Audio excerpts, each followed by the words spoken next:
mes amis de mathématiques simplifiées avec Prof. Kofi.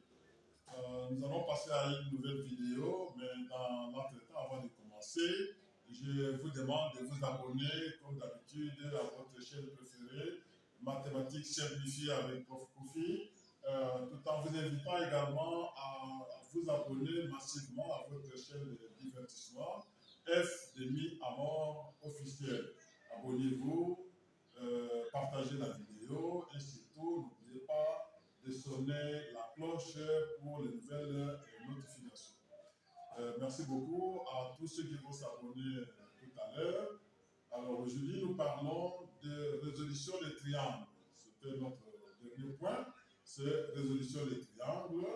Alors, la résolution des triangles, nous allons en parler d'abord, séparer ça en deux. Donc, on va parler des triangles rectangles d'abord, et puis on va parler ensuite des triangles non rectangles.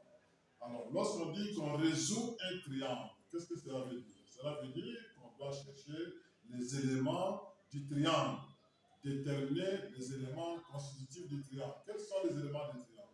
Nous savons que dans un triangle, il y a 6 éléments, c'est-à-dire qu'il y a 3 côtés et 3 angles.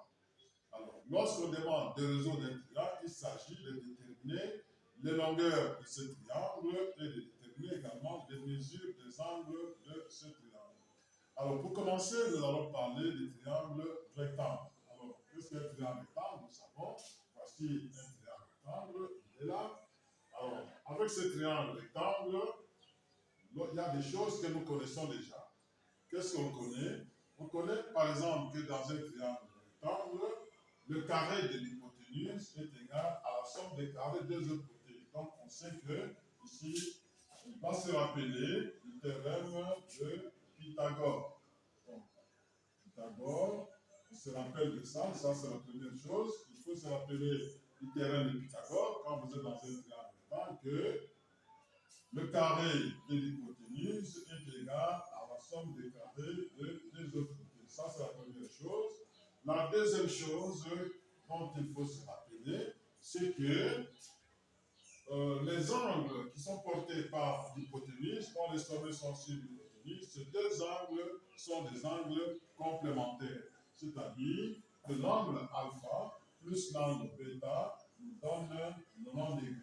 Il faut donc se rappeler de cela. Et il y a une chose qu'on ne vous dira jamais, c'est qu'il y a déjà un angle de 90 degrés qui est là, l'angle delta, c'est un angle droit. Donc sa valeur c'est 90 degrés, ça on ne vous dira pas. Et ce qu'on peut vous rappeler, mais je sais que vous le savez, c'est que dans tout triangle, même quand nous allons parler de triangle non rectangle, c'est la même chose. On sait que dans tout triangle, la somme des angles intérieurs, c'est-à-dire alpha plus bêta plus delta, cette somme est toujours égale à 180 degrés. Donc voilà. Alors, lorsque nous avons un triangle, quand est-ce qu'on peut calculer correctement un triangle rectangle? C'est lorsque de ces éléments, on nous donne deux. Donc, deux quelconques, hormis l'angle droit, on nous donne deux quelconques de ces éléments qui sont restés. Alors, qu'est-ce qu'on peut donner? On peut donner deux côtés, on peut donner deux angles, on peut. Donc, nous allons résumer ça. Et ça se résume en 4 schémas, donc 4 positions que nous allons voir maintenant. Donc, nous avons dit que le triangle a 6 éléments, mais si on donne deux quelconques de ces 6 éléments, on peut calculer les 4 éléments restants. Donc, c'est ce que nous avons dit. Alors maintenant, nous allons cas par cas pour voir comment ça se présente et comment il faut maintenant traiter le triangle. Premier cas, on peut nous donner un côté et un angle. On nous donne un côté et un angle. Nous avons par exemple ici, on nous donne le côté C, c'est 26, on nous donne l'angle alpha. Alors, il faut déterminer l'angle delta, il faut déterminer le côté A, il faut déterminer le côté B, tout en sachant que l'angle delta ici, c'est 90 degrés. Alors, étant donné que nous avons déjà l'angle alpha, qui est le 37, pour trouver l'angle bêta, eh bien, nous savons que les deux angles sont complémentaires. Donc, l'angle bêta sera égal à 90 degrés moins 37. 90 degrés moins 37, on donne 53. Très simple. très simple. Alors, connaissant maintenant l'angle bêta qui est égal à 53 degrés, 53 degrés, maintenant on connaît l'angle bêta, on connaît les trois angles, il faut chercher les deux côtés qui restent A et B. Alors, pour trouver A, je peux utiliser A avec ses côtés. Pour cela, je peux utiliser, par exemple, le sinus de cet angle. Alors, si je cherche le sinus de cet angle, ça sera quoi? Sinus, c'est le côté opposé sur l'hypoténuse. Côté opposé sur l'hypoténuse. Donc, je peux faire sinus d'alpha est égal à A sur C. Je peux aussi utiliser l'angle bêta en cherchant la relation entre le côté A et le côté C, c'est le cosinus. Donc, si je cherche le cosinus de l'angle bêta, on aura cosinus de l'angle bêta est égal à A sur côté adjacent sur l'hypoténuse. Donc, on aura la même chose. Alors, sinus d'alpha est égal à A sur C, et C est égal à C sinus d'alpha, produit égal au produit des extrêmes est égal à A. Et donc, nous cherchons la valeur de A, ce que A, c'est C sinus de alpha. Alors, C, c'est 26 unité multiplié par sinus de 37. Donc, si vous faites ce produit-là à l'aide de votre calculette, vous pouvez trouver sinus de 37 degrés. Alors, sinus de 37 degrés, vous allez multiplier par 26. Donc, il faut avoir la calculette. Vous voyez ce que nous avons dit par rapport à la calculette. Ici, là, dans ce chapitre, si vous n'avez pas de calculette, vous êtes perdu. Vous resterez à la gare. Donc, il faut aller chercher la calculette scientifique, pas n'importe quelle calculette. Donc, quelqu'un qui n'a pas de calculette, il a déjà échoué au chapitre sur les triangles. Et sachez également que l'interrogation numéro 2, il y aura une question sur les équations trigonométriques et il y aura absolument une question sur les triangles. Et donc, votre calculette est indispensable. Alors, il y a beaucoup de formules que vous pouvez utiliser. Allez lire les notes, vous verrez ce qu'il y a. Donc, nous trouvons ici que A, c'est 15,647. On peut arrondir à 15,65. Maintenant, pour trouver le côté qui est resté B, eh bien, nous passons à Pythagore. Et Pythagore nous dit que C carré est égal à B carré plus A carré. Donc, C carré est égal à A carré plus B carré. Nous avons besoin de B, donc B carré sera égal à C carré moins A carré. Et vous avez tous ces calculs. On remplace C par 26 et on remplace A par ce que nous venons de trouver, 15,65. On remplace A et vous allez faire ces calculs. Vous trouverez que B est égal à 20,76. Donc finalement, nous avons tous les éléments. Nous avons les trois angles et nous avons les trois côtés. Donc ce triangle est résolu de cette manière-là. Alors, le côté qu'on a donné, on peut donner ce côté, on peut donner celui-là, ou on peut donner non. L'essentiel est qu'on nous donne un côté et un angle. Ça ne sera pas toujours l'hypoténuse qui sera donnée. Vous pouvez modifier les exemples. Ça peut être ce côté qui est donné, ou ça peut être ce côté-là qui est donné. Et l'angle peut être celui-ci qui est donné et non celui-là. Le calcul reste le même. Donc, en résumé, qu'est-ce que nous disons? Que le côté A, c'est 15,65. Le côté B, c'est 20,76. L'angle, le côté C, c'est 26, c'était déjà donné. L'angle alpha, c'est 37 et bêta, c'est 53, tout en sachant que gamma ou delta, cet angle ici, gamma, c'est toujours 90 degrés. 90 degrés. Voilà. Pour ce cas où on donne un côté et un angle. Lorsqu'on donne un côté et un angle, quel que soit le côté et quel que soit l'angle, évidemment, on ne va pas vous donner l'angle droit. Ça, c'est déjà connu. Nous passons à un deuxième cas où on nous donne deux côtés quelconques. Sur deux côtés quelconques, nous avons le triangle rectangle A et C et on nous donne deux triangles quelconques. Quels sont les côtés qu'on nous donne? On nous donne deux côtés quelconques. On nous donne le côté C, on nous donne le côté A. Alors, si vous voyez bien, pour certifier les calculs, pour vérifier l'exactitude des calculs, nous avons repris les valeurs qu'on a trouvées au premier cas. Nous allons vérifier qu'on va retrouver les restes. Donc, si on me donne deux côtés quelconques, par exemple, on me donne le côté AB, puis le côté C, on me donne le côté A, on peut aussi changer. On peut donner le côté B et le côté A, ou bien le côté B et le côté C. Mais l'essentiel, c'est qu'on a donné deux côtés. Alors, si on a donné deux côtés, on va trouver le troisième côté. toujours par Pythagore. Pythagore sera notre ami intime. Donc, C carré sera A carré plus B carré. Comme on a fait tout à l'heure, comme ça, on remplace C et A par les valeurs qui sont déjà données. A, c'est là, C, c'est ça, on remplace ici. Et vous trouvez que le côté B mesure 20,76. Alors, étant donné que nous avons maintenant le côté B, le côté C, le côté A, donc pour les trois côtés, c'est terminé. Maintenant, il faut trouver les deux angles, alpha et bêta. Je peux utiliser quoi? Je peux utiliser le cosinus de bêta. Alors, cosinus, c'est le côté adjacent sur le cosinus, c'est-à-dire A sur C. Donc, cosinus de bêta est égal à A sur C. Et bêta sera égal à cos moins 1 de A sur C. Bêta est égal à cos moins 1 de A sur C. Vous voyez ce que nous avons dit? Fonction de support. Il faut avoir la calculer. Vous ne saurez jamais trouver cette valeur sans calculer. Alors, on va tout droit. Vous prenez votre calculette. Vous allez sur la fonction inverse cos moins 1 et vous donnez cette fraction-là. Et directement, il vous donne la valeur de l'angle bêta. Bêta est égal à 52,99. Donc, sur l'harmonie, c'est 53 degrés. C'est comme on a fait dans l'exemple précédent. Nous avons l'angle bêta pour trouver alpha. On peut passer encore à chercher par exemple sinus de alpha ou cos de alpha, mais ce sera des pertes de temps.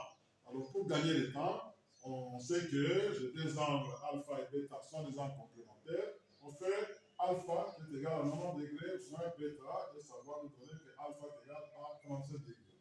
Donc en conclusion, nous avons l'angle alpha, 37 degrés, l'angle bêta, 53 degrés. Si vous voulez, on ajoute cet angle ici, gamma.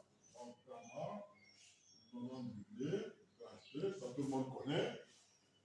Les trois côtés sont là. A, c'est 15,65. B, c'est 20,56 qu'on va trouver ici. Et C est donné à 26. Donc, ça, c'est le deuxième cas, lorsque deux côtés quelconques sont donnés.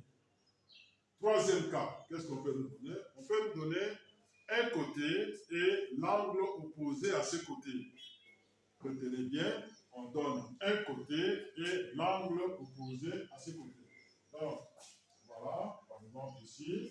Alors, on nous donne le côté A, 20, et on nous donne l'angle opposé à ce côté A, qui est l'angle alpha, on nous donne c'est 37.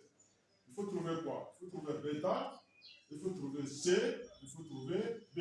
Comme toujours, pour trouver bêta, c'est 90 degrés moins alpha. 90 degrés moins 37, ça fait 53 degrés. Bêta, c'est 53 degrés.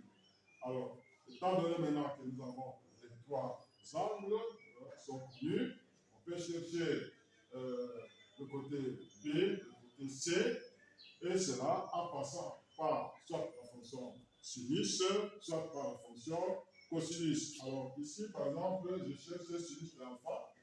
Alors sinus de alpha, je sais que sinus d'alpha va me mettre en relation le côté A et le côté C, ce qui va me permettre de trouver le côté C, puisque le côté A est déjà connu, alpha est connu.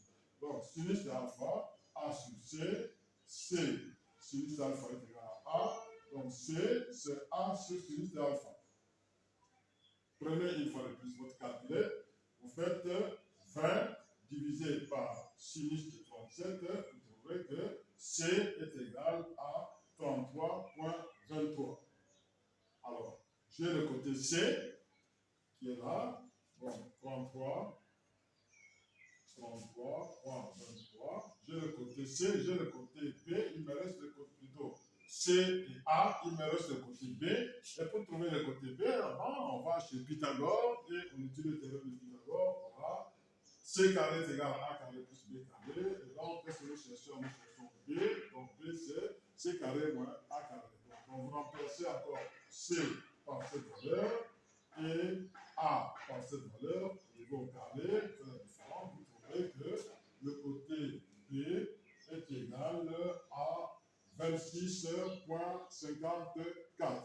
En conclusion, vous sortez tous les éléments, les 6 éléments du triangle que nous venons de résoudre sont alpha, l'angle alpha, 37 degrés, l'angle bêta, 53 degrés, l'angle delta, évidemment, 90 degrés, et puis le côté A a été donné 20, et on a calculé le côté B, d'abord A et C plutôt 33,23 et puis B 26,54.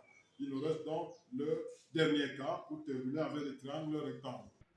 Le dernier cas, c'est que on peut nous donner deux côtés de l'angle droit, les deux côtés de l'angle droit. Donc ici c'est spécial, donc seulement les deux côtés de l'angle droit. Nous avons notre triangle A, B, C. Les deux côtés de l'angle droit, c'est ce côté-là, B, et le côté A. Donc on peut nous donner A, c'est 20, peut être 20 cm, 20 mètres, 20 décimètres, quelles que soient les unités, et B, c'est 29. Maintenant, qu'est-ce qu'on va faire? C'est calculer C. Donc le C, et puis calculer l'angle alpha et calculer aussi l'angle bêta. Nous allons d'abord calculer le côté C, et comme d'habitude, nous sommes dans un triangle rectangle, c'est le théorème de Pythagore. Donc, C, c'est tant l'hypoténuse, C carré est égal à A carré plus B carré. A et B étant donné, vous les remplacez, vous trouvez que C est égal à 35,23. Maintenant, les trois côtés sont connus. On rentre dans l'un des cas qui était tout à l'heure là. On peut chercher maintenant l'angle alpha, comme on peut chercher aussi l'angle bêta. Alors, donc, C, on vient de trouver, c'est 35,23. Les trois côtés étant connus, vous trouvez l'angle alpha, vous pouvez chercher le cos alpha. Donc, si je cherche le cos alpha, ça sera 29 sur 35,23. Vous allez vérifier en chambre. Je peux chercher le sinus d'alpha. Sinus d'alpha sera 20 sur 35,23. Vous allez vérifier si ça vous a fait ici. Alors, ou bien vous cherchez bêta. Vous trouvez bêta, soit le cosinus de bêta, soit le sinus de bêta. Donc, vous avez seulement cette relation-là. Ici, nous allons utiliser le sinus d'alpha pour trouver l'angle alpha. Sinus d'alpha, c'est A sur C. Alors, alpha, c'est sinus moins 1 de A sur C.